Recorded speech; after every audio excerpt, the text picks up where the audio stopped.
Hi everyone and welcome back to my channel. I hope you're all alright. First of all, I am really sorry that there were no uploads last week. My very clever husband decided that he was going to do a bit of gardening out the front last week and he cut right through our internet wire. It was meant to be fixed by Wednesday and it literally wasn't fixed until Friday afternoon. And even then it was being so temperamental. So we basically were hotspotting off my phone for about 7 days, which was an absolute nightmare, but it's all fixed, it's all good, so we're back on the road. So I do really apologise that there wasn't a 36-week vlog as well. Not 36 week, 35-week vlog, sorry. I did have my baby shower, it was amazing. But yeah, I really am sorry. So I'm just gonna kind of pick up where we left off, and today is gonna be my third trimester Q&A, and then you will get my 36-week vlog on Sunday. I did actually put out on Instagram my schedule of uploads over the next few weeks. So I will talk to you a lot more about it in this week's vlog on Sunday. And I have mentioned it on Instagram, but there has been quite a change of plan with my birth, and I was intending on going to 40 weeks, possibly, you know, 41, 42, whenever baby decided to make their appearance. But there has been a change of plan and I am now being induced. I do talk about this, like I say, so much more in Sunday's vlog, and I have mentioned the reasoning why, and there is a question about that within this Q&A, so I will talk about it a little bit more. But it has changed the way that I'm going to be uploading because I do have a date. I'm not going to share that date purely because it might not happen on that day, and I completely appreciate that obviously people will want to send me good luck. People have already been sending me good luck messages. It isn't too much earlier, but I just don't want to be bombarded. I'd like to be able to still have that little bubble with Marco and announce when I'm ready and all the rest of it. So I have put together a little plan. So I just thought I would tell you what videos to expect over the next few weeks. I think once I've had the baby, I do intend on taking my foot off the gas a little bit. Yeah, I won't be working, but in terms of YouTube and Instagram, I have no idea where I'm going to be or what I'm gonna feel like doing. I don't know how the birth is gonna go. I don't know how I'm gonna settle into newborn life. So for me, it just kind of makes sense to not commit to anything after a certain date and then just kind of play it by ear. But I do intend on carrying on uploading. I do intend on sharing motherhood with you. I do know what my boundaries are in terms of the baby. That might obviously change when the baby is here. I might change my mind, but I do know where I currently stand and I know how I would like to move forward with that. But obviously once I have had the baby, it will be slower to begin with. So my schedule kind of going forward. So today is the third trimester Q&A. Sunday will be the 36-week vlog. Next Wednesday will be a what's in my hospital bag. That Sunday will then be my 37-week vlog. The following week will be how I've prepared for birth/induction. And then Sunday the 2nd will be my 38-week vlog. Without telling you the date exactly, I am getting induced around the 39 weeks. So the 39-week vlog will obviously then kind of fall into the birth vlog. So I thought that I would just cut it off at 38 weeks. If I have filmed a smaller video that I'm able to edit and schedule and get ready before I go into hospital or anything like that, then there is possibly going to be a video on the 5th of October. That is a maybe. I'm not going to promise you that, but then like I say, after that I'm just going to take it how it comes. So I just thought I'd give you a little bit of an update in terms of what to expect going forward. But as far as I'm concerned, now the internet is done, there will be regular uploads again. So I do apologise for having last week off. Anyway, like I say, this week is a third trimester Q&A. I thought I'd do it now as I'm pretty much full term, so I can't see a huge amount changing over the next couple of weeks. But like I say, I'm being induced, so I'm not going to have the full 3 weeks anyway. So I asked on Instagram for you to ask your questions. So I've put together the most common questions, and I hope that this video is useful for you and that maybe you can relate to it in one way or another.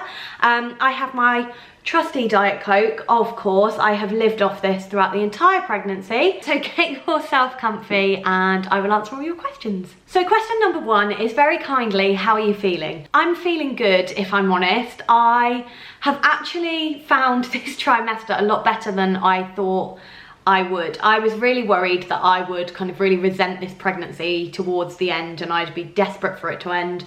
I am going to miss being pregnant so much. I feel like I have been pregnant forever. I mean, we started IVF on the 1st of January this year, so my entire year to date has been dedicated to this pregnancy, and I feel so fortunate. And I was so worried that I would hate being pregnant, when actually it's the total opposite. So whilst I feel like I've been pregnant forever, I also can't believe that I have such a short amount of time left now, and I actually find that quite sad. Like, I cannot wait to meet my baby, but I wish I could stay pregnant at the same time. Like, if I could just do both, that would be great, but I can't. And I feel like it's dawning on me that this might be the only time I get to do that. I'm very, very aware of that. I'm very aware that, you know, baby or no baby, I'm still infertile. I still cannot get pregnant without medical assistance. We have already decided when we would potentially do IVF again. We know that that might change. We know that, you know, my birth might completely put me off ever having children again. We might not love parenthood as much as we thought we would. There's a lot of different factors, I think, that come into that, but, you know, our financial situation will make a big difference too. But I already cannot wait to hopefully be pregnant again. And so I do feel quite sad knowing that it might be my only one. And I'm absolutely not wishing the time away. Like, I really cannot wait to meet our baby, and I just want to make the most of the last couple of weeks now. And I just, yeah, but I feel great. I feel really, really good. I feel really excited. I feel like now I've finished work, like that was the final milestone for me. That was the final thing that we had to kind of get to before meeting the baby, and now all my focus can just be on nesting and getting ready. And yeah, I can't wait. I'm really, really excited. I just feel so genuinely happy, and I couldn't really ask for more at this stage, if I'm honest. What has been the high point and the low point of this trimester? I think the high point has definitely been being able to see so much of baby. So I've had quite a lot of gap scans, and therefore I've been able to see them quite often. And as much as I wasn't too happy about being consultant led to begin with, because it just meant that I had more risks than you know, nobody wants to be told that there's any kind of added risk to your pregnancy. You just want everything to go smoothly. At the same time, being able to see them so much, being able to feel the movement so much, like it has gone from really small little kicks to proper movements. And, you know, I'm really hot on like filming it, and you see the baby actually move, and you can see like body parts. It's incredible. And I've just really enjoyed every single part of it. I mean, not every single part of it, but I would say 95% of it I have really, really loved. The worst part for me has definitely been hemorrhoids, sorry, because I was on iron tablets.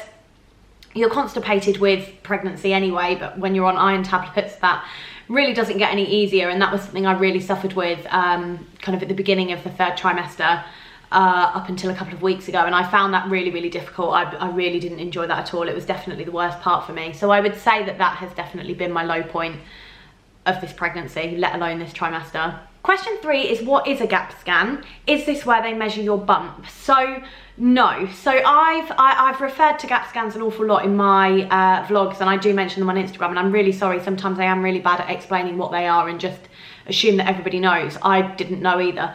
But a gap scan is a growth scan, so it isn't where they measure your bump. So my midwife doesn't measure my bump at my midwife appointments because I have these scans. So the midwife's not overly accurate. Obviously, even with the scans, it's not 100% accurate. There's a lot that obviously they have to take into consideration. You've got the position of baby, but it's where they measure like the head, the body, the legs, what have you, and basically come up with a rough guide of how much baby is weighing and how big baby is. So a gap scan is effectively a growth scan rather than the midwife measuring your bump. So the next question is a big one. It is, why are you being induced? Is it because of IVF? So like I say, I do talk about this a lot more in my vlog on Sunday. I've spoken about this on Instagram, so I will give you a bit of a lowdown. The long and short of it is that baby is too small.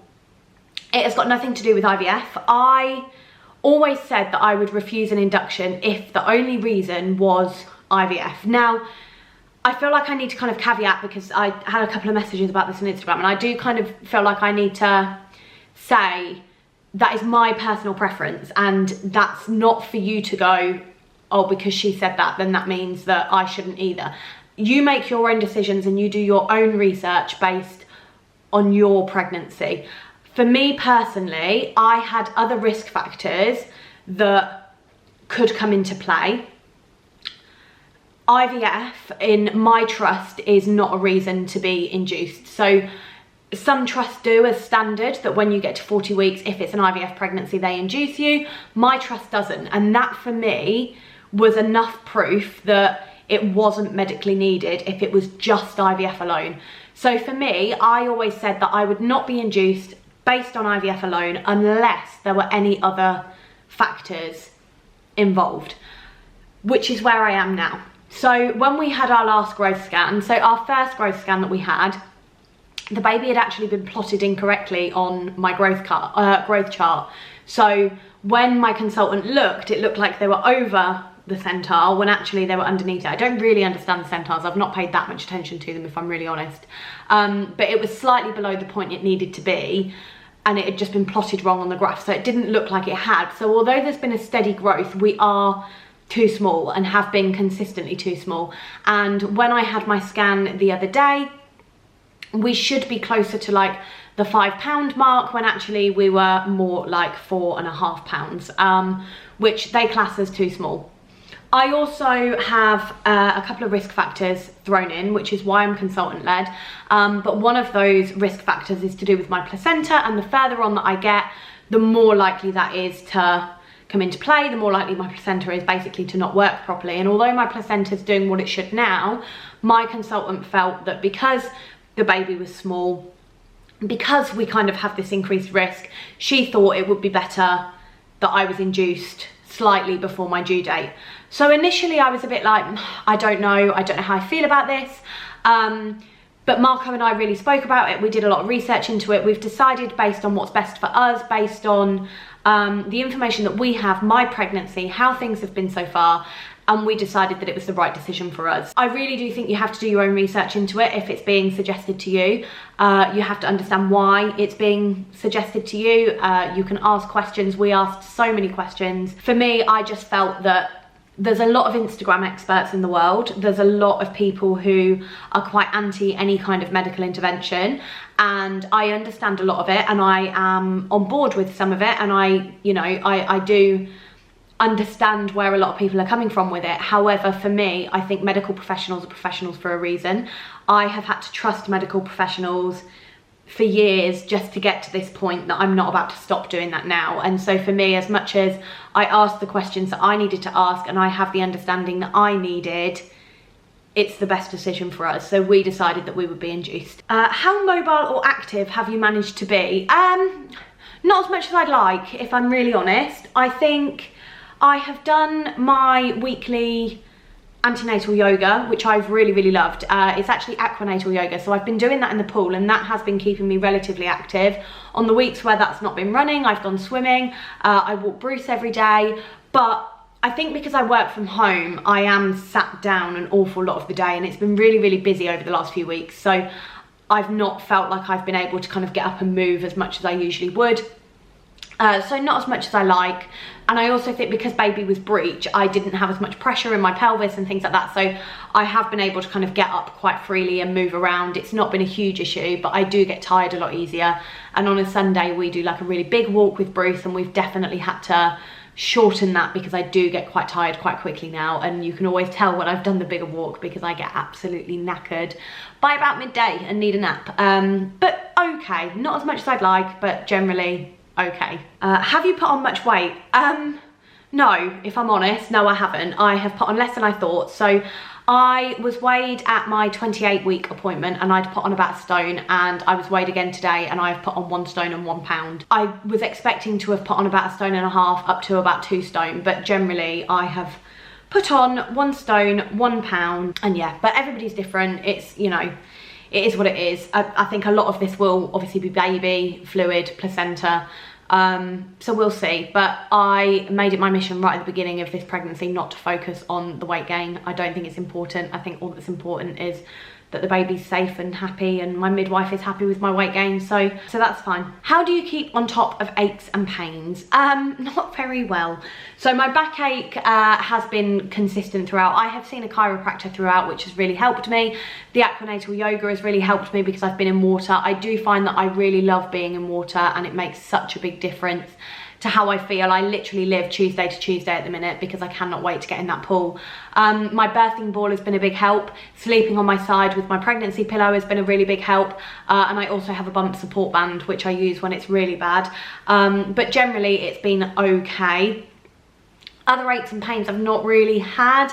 I get cramp quite a lot now, which is a bit of a pain, but I use a magnesium spray on my legs. I don't really know whether or not it's helped because I do still get it, not as intense as I did, but I do sometimes wake up in the middle of the night with cramp, which is joyous. People have recommended having a banana before you go to bed, but I'm not really the biggest banana lover ever, so I didn't do that. But the magnesium spray, I have tried. How do you deal with horrible birth stories and unsolicited advice? Not very well. In terms of horrible birth stories, if I'm honest, when people have messaged me and I can see that it's not, like, I think you can gauge quite quickly that this isn't a positive story. If I'm really honest, I just don't read it. I just kind of like the message and then I go back and yeah, I won't read it because I don't need it in my head. I am very aware of how badly births can go. I've spoken on vlogs before about the fact that, you know, my mum had an absolutely horrific birth with my sister and that was kind of all I ever knew growing up. I don't like to think about that. And I think, you know, I'm very aware that these things can happen. I've watched birth stories on YouTube where things really haven't gone very well at all. But I don't feel the need to consume my brain with that now. So I do kind of switch off when people start telling me things like that. The same with unsolicited advice. Like, I'll take it, you know, thank you very much, over my head. I take what I need. But you can't physically take on board everything because everything is so contradictory and what your mum will tell you is different to what your gran will tell you and all the rest of it. So I'm very much, thank you, we're gonna do it this way, or thank you for your thoughts, thank you for your input. Or yeah, I just think it's really important just to take what you need and understand that people are trying to be helpful, but it is frustrating, I do understand that. Everybody has an opinion on how your pregnancy should be, how your birth should be, how you should raise your child. And I think you just need to appreciate that everybody's different and people are just trying to help. But yeah, let it go over your head and then just take what you need, I think is the best advice I can give you. The next question, how do you plan on keeping your relationship on top form when baby arrives? I have no idea. I really have no idea. So depending on how long the induction takes, depending on how long I'm in hospital, depends on how long I actually have Marco at home for. So if I'm in hospital for 5 days, I'm only going to have 9 days at home with Marco before he needs to go back to work. So it's one of those that we've done what's best for us in terms of work, finances, etc, etc. And I think, you know, Marco and I communicate really well. I think one thing that has really come out of IVF and has been a real positive thing for us is that actually we have built a really strong bond in terms of communication and our ability to talk to each other, our ability to communicate how we're feeling. I think we're a really strong unit. He thinks we're a really strong unit. We seem to have, but we know that everything will change when we have the baby. And I think for us, that communication is really important, the understanding is really important, the patience is really important. We do intend on still having date nights. Obviously I do plan, as I've said before, on exclusively breastfeeding without pumping. So leaving the baby for us to go out isn't really something that we will be able to do if that goes to plan. Obviously things will change. We have already got a date in the diary for next year, for May next year. He actually got me Harry Styles tickets. So we are going to see Harry Styles and the baby will stay overnight with my mum. Things like that. We've got, you know, we do intend on still doing things together and making time for each other. But I think neither of us know how we are going to adapt to this. I think it's going to be a real big learning curve for us both. So we'll have to see how we get on, but I don't know is the answer. I think we will try our very best to figure it out as we go, but we have already promised that we will, you know, still try and make that time for each other as much as we can. Has sleeping been hard? Yes and no. I think I started getting pregnancy insomnia and then it kind of vanished, and now I wake up in the night to go to the toilet. But that's it really. I think the insomnia hasn't been too bad for me, but I have got into quite a good sleeping pattern. I am tired all the time, but I do tend to sleep, like go to sleep around the same time, wake up around the same time every day. So I wouldn't say it's been too hard. It's definitely getting harder. It's harder to get into a comfortable position. It's harder to stay comfortable, and then obviously when you get up and go to the toilet, you've then got to try and get back into that position. So sometimes that wakes me up, sometimes it doesn't. But I personally don't think sleeping has been horrific. It isn't something that I think I will look back at my pregnancy and go, God, sleeping was really hard. So yeah, not really for me. When did you pack your hospital bag? It's only half done. So I started it maybe around 34 weeks, 33, 34 weeks, I think I maybe started it. And I've literally just done the odd bit here and there. So at the moment it's, I would say, 3/4 done, but it will be done by the end of this week.